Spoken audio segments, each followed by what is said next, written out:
नमस्कार साथियों, जय श्री कृष्णा। स्वागत है आप सभी का फिर से हमारे YouTube channel the Sanatan boys में और मैं हूं विनय प्रकाश कटारे। दोस्तों, आज के इस वीडियो में हम बात करने जा रहे हैं भारतीय संत परंपरा और भारत में फैली भेदभाव जैसी कुरीतियों को कैसे हमारे भारत के साधु संतों ने समाप्त किया।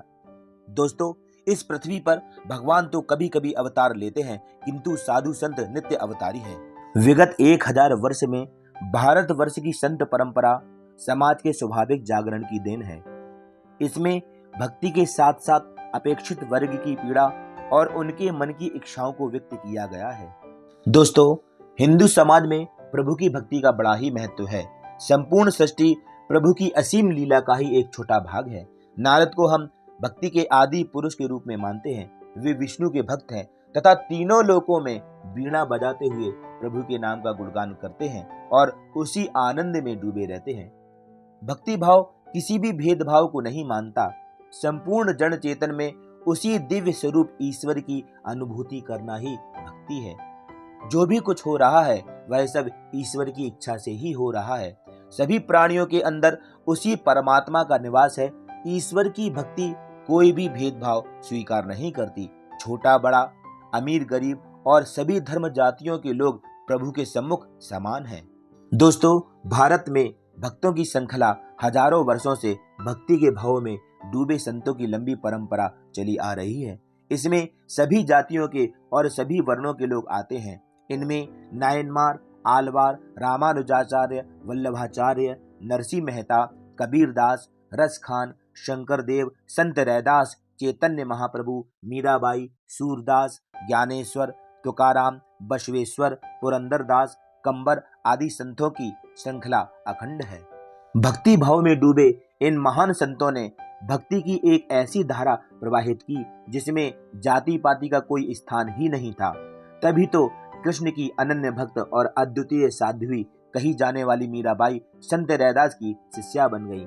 अनेक आलवार तथा नायनमार तथा कथित पिछड़ी और निम्न कही जाने वाली जातियों के थे, किंतु ईश्वर भक्ति के कारण सभी पूज्य हो गए। भक्ति के मार्ग में प्रभु स्मरण अर्थात नाम स्मरण का महत्व है। वैदिक काल से ही जप और ध्यान की विशेषता और महत्व को स्वीकार किया गया है। विष्णु पुराण में कहा गया है कि जो फल सतयुग में ध्यान से, त्रेता में यज्ञ से और द्वापर में पूजा के द्वारा प्राप्त होता है, वही कलयुग में प्रभु का नाम स्मरण और हरि कीर्तन से ही प्राप्त हो जाता है। और कहा भी गया है कि कलयुग जोग न यज्ञ न ज्ञाना, एक आधार राम गुण गाना। परमात्मा की प्राप्ति कर्म, योग, भक्ति और ज्ञान के द्वारा होती है, किंतु जनमानस के लिए ईश्वर की प्राप्ति का सरल और सुलभ उपाय नाम स्मरण ही है। इसलिए संत लोग नाम स्मरण का ही सहारा लेते हैं तथा अपने अनुयायियों को भी इसी का उपदेश देते हैं। भारत के सभी साधु संतों ने नाम स्मरण को भक्ति साधना का माध्यम बनाया है। संत नामदेव कहते हैं कि कोई भी धार्मिक कार्य हरि से विमुख नहीं हो सकता। साधु संतों की संगति और हरि भजन के बिना प्राणी जन्म जन्मांतर तक जीवन मृत्यु के चक्र में फंसा रहता है। दोस्तों, संत कबीरदास जी जुलाहा परिवार से थे। वे कहते हैं कि ऊंच नीच या भेदभाव रखना निम्न श्रेणी के लोगों की विचारधारा है, क्योंकि संपूर्ण जगत पंच महाभूतों अर्थात अग्नि, वायु, जल, मिट्टी इत्यादि से बनता है और इसे ब्रह्मा जी ने बनाया है। सभी में एक ही ज्योति समान रूप से विद्यमान रहती है, तब उसकी कौन सी जाति कही जाती है। संत कबीरदास जी अपनी दोहावली में कहते हैं कि संसार सागर विषम तरणाम सुमर लई हरि नाम, अर्थात इस भव सागर से पार जाने का सहारा केवल हरि नाम ही है। दोस्तों, भक्त रैदास का जन्म ऐसी जाति में हुआ जिसकी समाज में प्रतिष्ठा नहीं थी और वे बड़ी निर्भीकता से अपनी संपूर्ण जाति को जातिगत संकोच से बाहर निकालते हैं एवं सभी को श्री हरि की शरणागति प्राप्त कराते हैं। संत रैदास ने बाहरी आडंबरों का विरोध किया और भक्ति की सार्थकता को जन जन तक पहुंचाया। भक्त रैदास ने अपने जीवन में यह सिद्ध कर दिया कि त्याग, समर्पण और भगवत भक्ति से व्यक्ति उच्च शिखर तक पहुंचता है और फिर उसकी जाति महत्वहीन हो जाती है। भक्त रैदास का भक्ति भाव देखकर काशी नरेश उनके शिष्य बन गए।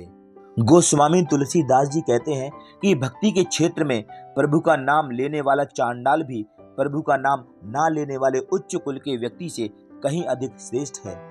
भक्ति के मार्ग में जात पात और ऊंच नीच जैसी कुरीतियों को दूर करने के लिए गौतम बुद्ध भी समाज में वंचित लोगों को शरण देकर उन्हें भक्ति के रास्ते पर ले गए। डाकू अंगुलीमाल भी गौतम बुद्ध की शरणागति पाकर भक्ति के मार्ग पर चल पड़ा। दोस्तों, हम देखते हैं कि ये साधु संत विभिन्न जातियों से आते हैं, किंतु सभी का एक ही मत है कि भक्ति के मार्ग में जात पात ऊंच नीच का कोई भी विचार करना व्यर्थ है। स्वामी रामानंद जी घोषणा करते हैं कि हरि का भजन करने का अधिकार सभी को है, और सभी संतों की वाणी भी यही संदेश देती है कि जात पात पूछे नहीं कोई, हरि को भजे सो हरि को होई।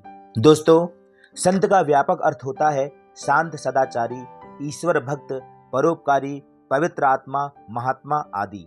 संत समाज में निरंतर भ्रमण करते रहते हैं और लोगों के सुख दुख बांटते हैं, आदर्श जीवन जीने की प्रेरणा देते हैं। दोस्तों, धर्म के नाम पर हो रहे पाखंड, अत्याचार तथा कुरीतियों के विरुद्ध दृढ़ता से ये सभी संत एक साथ खड़े हो जाते हैं। परस्पर मनुष्यता में भेदभाव करने वाली जाति पाति ऊंच नीच की मिथ्या विचारधारा की दीवार को ये साधु सन्यासी तोड़ देते हैं तथा मानवीय सामाजिक मूल्यों को स्थापित करके एक आदर्श भूमिका निभाते हैं। तो दोस्तों, आज के इस वीडियो के अंदर हमने बात की कुछ भारतीय संत परंपरा के बारे में, उनके नैतिक कर्तव्यों के बारे में। दोस्तों, उम्मीद करता हूँ आज का हमारा ये वीडियो, आज की हमारी ये जानकारी आप सभी को बहुत पसंद आई होगी। यदि आपको वीडियो पसंद आया हो तो वीडियो को लाइक ज़रूर करिएगा और आज के इस वीडियो में अपनी राय कमेंट बॉक्स में ज़रूर दीजिएगा, और हाँ, सब्सक्राइब करना ना भूलिएगा। तो मिलते हैं फिर से किसी खास वीडियो में, तब तक के लिए आप सभी को जय श्री कृष्णा।